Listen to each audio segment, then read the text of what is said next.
everyone, on here coming to you with this month's video, and I think this is going to be a great topic for a lot of people.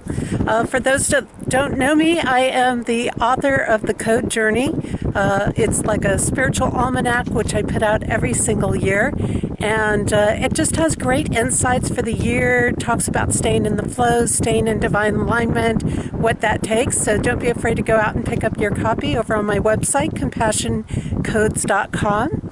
And every month I do a video, and the video is based around the currents that are going on. It's based around what's happening in our world, feelings, emotions, things like that that are coming up. And this month, what I wanted to talk about, because as we head into March here, this is going to become even more and more evident. And this is this desire to escape reality, the desire to just be like done. I've had a lot of people say that, like, I'm done. Can't I just go home to wherever else I belong? And, you know, this is one of those things where sometimes life just gets a little bit challenging, and it's really more about our human self feeling challenged than it is about our soul self, about who the essence of who we really are is and what that is going through. And so I wanted to give some aspects from the code perspective here. And as you can see, I'm outside here on the lake, which is all iced over. We've been having a lot of ice fishing out here. It's kind of a calm day for ice fishing, so I thought I'd get out and film today. But to escape, this escaping of reality really comes up when there's something that we need to learn, but we're resisting learning it. It comes up when we are not standing in full relationship with our soul self, our divine self, with God. And so these feelings start to come in. And oftentimes, see, reality, we think of reality as a bad thing. You know, we're kind of programmed like, oh, reality's horrible. You don't want to be in reality, you know? And yet reality is actually connected with unconditional love. So when we really start to learn more about what reality is, true reality, not this false reality based in all the materialism and stuff like that, we come to understand that reality is our soul self. Reality is this aspect of standing in that, living in it, being in it, enjoying it, embracing it, all of those good things.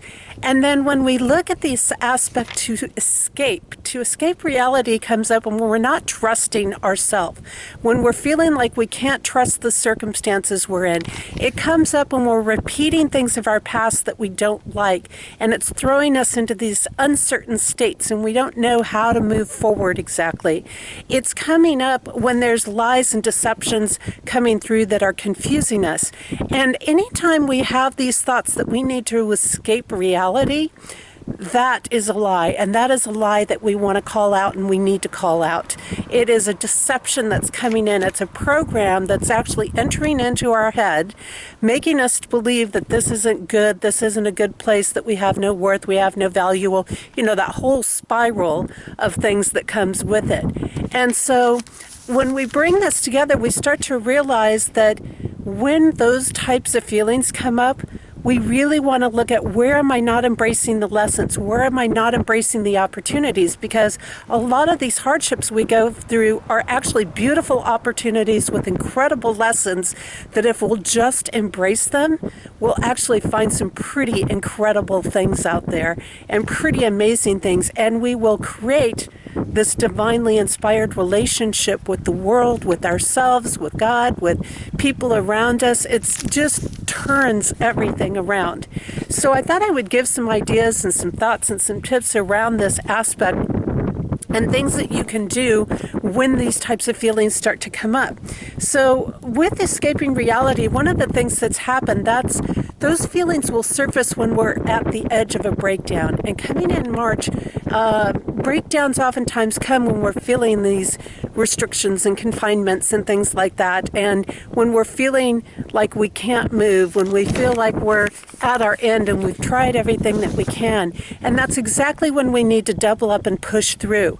And the reason a lot of these feelings, these so-called negative mindsets come in, is because it is trying to break us down. It is trying to get us to stop moving forward.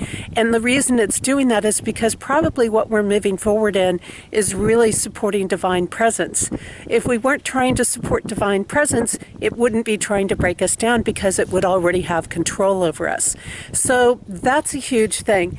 Then we want to take, one of the steps that we can do is to start to get really clear on what provides us with happiness, and take some time to focus on the things that provide us with happiness. For some people, that is their kids. For some people, that is their pets. For some people, that is a project that they work on. For some people, that is being out in nature. It can be all kinds of things. But to take the time and focus on some happiness in the midst of whatever is going on, and that will make a big shift. And I find getting outside makes a huge shift with these things. Then we want to also take a look and say, you know, where do we need to experience life more?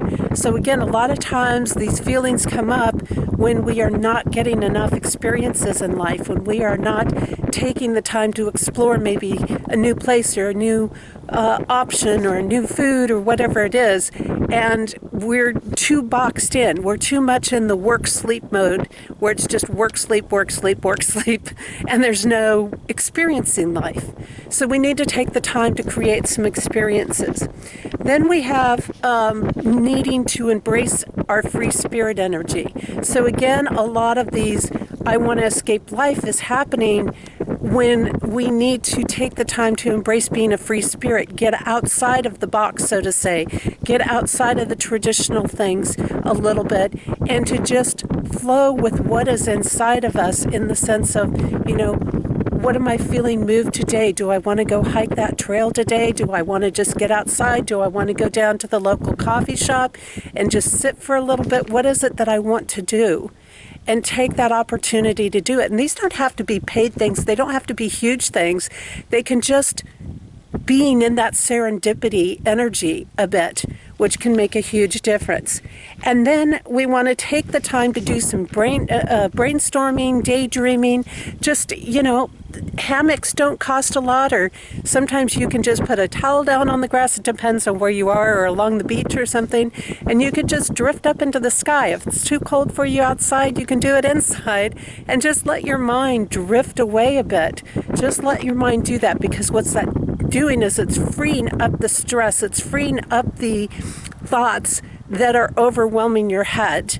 And when we start to get creative, which we naturally do when we brainstorm and when we're doing the daydreaming aspects, it puts us back in contact with things that inspire us.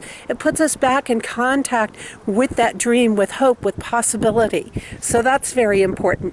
Then we want to look at finding healthy and practical ways to implement our dreams. So as those dreams, those messages, those thoughts come in from the daydreams that are beautiful, then start looking at ways to implement them. You know, again, it doesn't have to be grandiose. It doesn't mean that you have to have it done tomorrow. It doesn't mean that you have to, you know, have it all done immediately. You take little steps. That's what I've done with my work all along. I've taken little steps and I've just kept growing it a little bit every year, staying with what I can manage and what I could handle with it. And then from there, we can take a look, and we want to actually look at possibly what nutrients or deficiencies would be going on in our body. Now, this actually connects in a bit with traditional Chinese medicine and some other philosophy systems that are connected to our health, where you can go in and each organ in the body actually connects with mood and emotion and things like that. So like the kidneys, when they get a lot of strain that's going on, which happens if we're under a lot of stress and we're not liking things, it happens when the emotions of fear come up, when we're residing in fear, then our kidneys start to become affected. So you may want to take something that supports it, or shift your diet a little bit to support that organ, which is being affected by whatever the mood or the state that you're in is going through. And so that can help, because sometimes that emotion, that thought to escape, that desire to get out of here is really about an organ deficiency. And it's usually something simple that you can do just with your diet and your nutrition on that. And so that's a great thing. And then let's see here, what else do we have? We can create, let's see here. let's see here. Stay busy with what needs to get done. That's another thing. When you feel productive, when you're getting through things anyways, and you're just, even if it's small stuff, like even if it's just dusting some things around the house, or, you know, going through a closet or something like that, like this is a great time to do that spring cleaning, right? Just staying busy with what needs to be done oftentimes can help us pull out of those negative thoughts. It gives our mind something else to think about. It gives our mind someplace else to focus on in there, and that can help to kind of pull us out of some of those temporary or fleeting moods. So those practical tasks are the big thing. And then let your spirit take the lead. Really look at, you know, Spirit doesn't think about these things. Spirit's embracing these as opportunities and realizing, yes, this is what I'm here for. I'm here to shine my light in the tough times. We signed up for this to a certain extent, and the Spirit is like, yes, this is a beautiful opportunity. So let your spirit take the lead as opposed to your soul self taking the lead. Your human self taking the lead, because the human self can draw sometimes down those negative spirals because it's not embracing the opportunities. It's only seeing things from the material side. And then you can also be strong with or without others there, and to just take some time to process things. Maybe go a little bit deeper into where are these emotions coming from.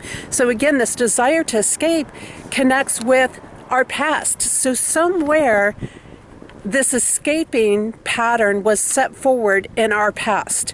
It was either made okay, or it was something that we did to avoid things. So you want to maybe connect in and see if you can figure out, where does this connect with my past? How has this pattern or this desire come up before?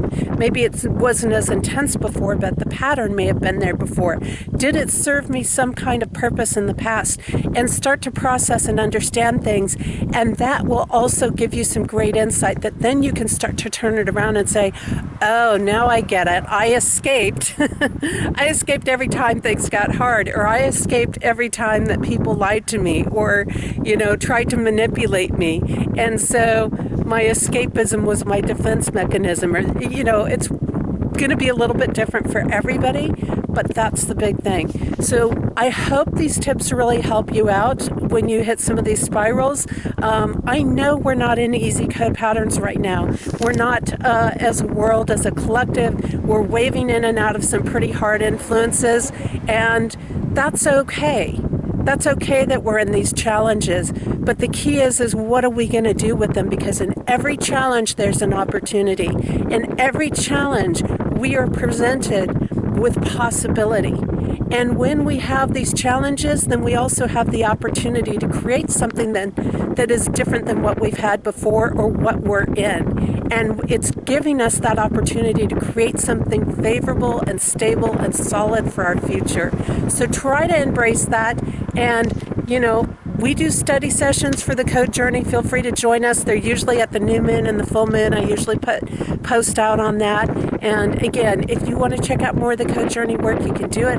Hop on over to my website, compassioncodes.com. You'll see the Code Journey book. There's a new one put out every year. 2023 is available. It's ready to purchase. I'm working on 2024 already, so we'll see what unfolds. And if you hang in there, from what I can see right now, 2024 is not going to be as challenging as 2023. So this is a really, really big year for us to get there, and I want to see you get through it.